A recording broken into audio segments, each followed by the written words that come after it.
Praise the lord. యేసుక్రీస్తు ప్రభువారి ఘనమైన నామములో అందరికీ ఈ నూతన దినపు శుభాలు. తిమోతికి రాసిన 2వ పత్రిక 3వ అధ్యాయం మొదటి 2 వచనాల్లో పౌలు గారు తిమోతి గారికి ఉత్తరం రాస్తూ అంత్య దినాలలో అపాయకరమైన కాలాలు వస్తున్నాయని, ఆ కాలంలో మనుషులు కృతజ్ఞత లేని వారుగా ఉంటారు అని హెచ్చరిస్తున్నారు. ఈరోజు సంఘంలో ఉన్న మనల్ని కూడా దేవుడు హెచ్చరిస్తున్నారు. దేవుని బిడ్డలుగా మనకి ఖచ్చితంగా ఉండాల్సిన ఒక భావన కృతజ్ఞత. కృతజ్ఞత అంటే చేసిన మేలును గుర్తుంచుకోవడం. కానీ మనం లాభం కన్నా నష్టానికే ఎక్కువగా రెస్పాండ్ అవుతూ ఉంటాం. కృతజ్ఞత అనేది అంత ఈజీగా వచ్చే భావన కాదు. ఒకసారి మనం మన చుట్టుపక్కల ఉన్నవారిని చూస్తే మన జీవితంలో వారి ప్రమేయాన్ని మనం గమనించవచ్చు.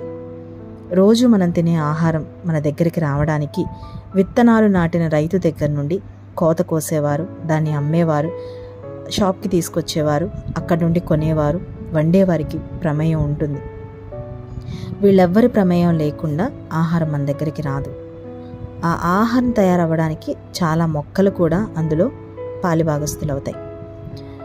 వాటన్నిటినీ చూసినప్పుడు మనకి కృతజ్ఞత భావం అనేది రావాలి. కానీ మనం ఎలా ఉంటామంటే, వీటికి నేను వెల చెల్లించాను కాబట్టి నాకు ఇది వచ్చింది అనుకుంటాం. మనం శ్వాస తీసుకోవడం దగ్గర నుండి ఆహారం వరకు ప్రతీదీ కూడా మన ప్రమేయం లేకుండానే మన దగ్గరకు వస్తుంది. కాబట్టి కృతజ్ఞత కలిగి ఉండాలి.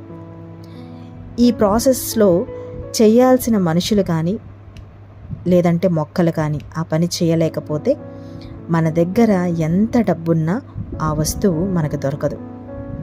ప్రతి ప్రాణి మనకెలా సహాయపడుతుందో మనం గమనించాలి.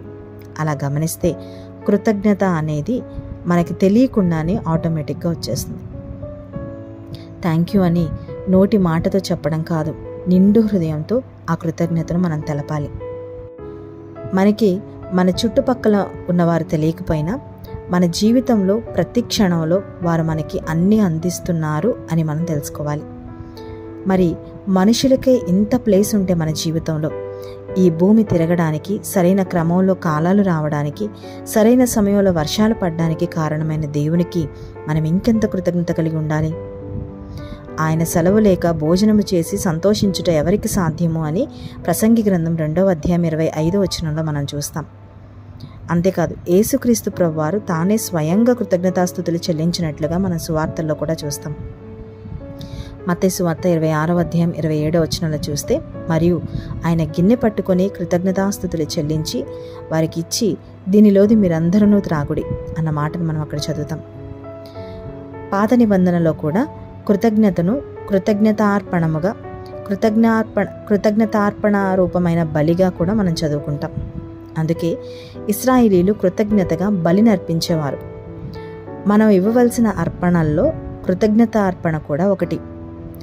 హెబ్రీయులకు రాసిన పత్రిక 13:15లో కూడా మనం చూస్తాం, ఎల్లప్పుడూ మనం దేవునికి స్తుతియాగము చేయాలి అని. ఇది వ్యక్తిగతమైనది. మనం ఒక వ్యక్తిని తన హీన దశలో ఒక మామిడి తోట అతనికి ఉచితంగా ఇచ్చామనుకుందాం. అతను కృతజ్ఞతగా మామిడికాయలు కాసినప్పుడు తన తోట నుండి మంచి మామిడి పండ్లను కొన్నిటిని తీసుకొని ఇస్తే మనకి చాలా సంతోషం అనిపిస్తుంది. మనం అడగకపోయినా ఇచ్చాడు, ఇదే కృతజ్ఞత అని అలాంటి వారిని మనం కూడా ఇష్టపడతాం. అదే వారు కుళ్ళిపోయిన పాడైపోయిన పండ్లు గనక తీసుకొస్తే మనకు ఎలా ఉంటుంది? చాలా కోపం వస్తుంది. అసలు తీసుకురమ్మంది ఎవరు? ఇది న్యాయమా అని కూడా మనం అనుకుంటాం. అందుకే దేవుడు మనకి ఇచ్చిన వాటిలో ఆయనకు మనం కృతజ్ఞతగా కొంత ఇవ్వడం అనేది ఆజ్ఞ. ఉచితంగా దేవుడు మనకి సమస్తాన్ని అనుగ్రహించారు కాబట్టి అన్ని పరిస్థితుల్లోనూ, అంటే సంతోషకరమైన స్థితి అయినా, బాధలో అయినా, ఎలాంటి పరిస్థితుల్లో అయినా దేవునికి మనం కృతజ్ఞతాస్తుతులు చెల్లించాలి. కొలస్సీలకు రాసిన పత్రికలో, ఫిలిప్పీలకు రాసిన పత్రికలో, ఎఫెసీలకు రాసిన పత్రికలో, ఇలా చాలా చోట్ల మనం దేవునికి కృతజ్ఞతాస్తుతులు చెల్లించాలి అని చాలా వాక్యాలు మనం చూస్తాం. దేవుని చిత్తం కూడా మనం కృతజ్ఞతా భావం కలిగి ఉండాలి అని. తెస్సలోనికీయులకు రాసిన మొదటి పత్రిక 5వ అధ్యాయం 18వ వచనంలో ఉంటుంది, అన్ని పరిస్థితుల్లోనూ దేవునికి కృతజ్ఞతలు చెబుతూ ఉండండి అని. ఇది మీ గురించి క్రీస్తు యేసులో దేవుని చిత్తమని పౌలు గారి సంఘానికి చెప్తున్నారు. ఈ రోజుల్లో కృతజ్ఞత అనేది కనబడకుండా పోయింది.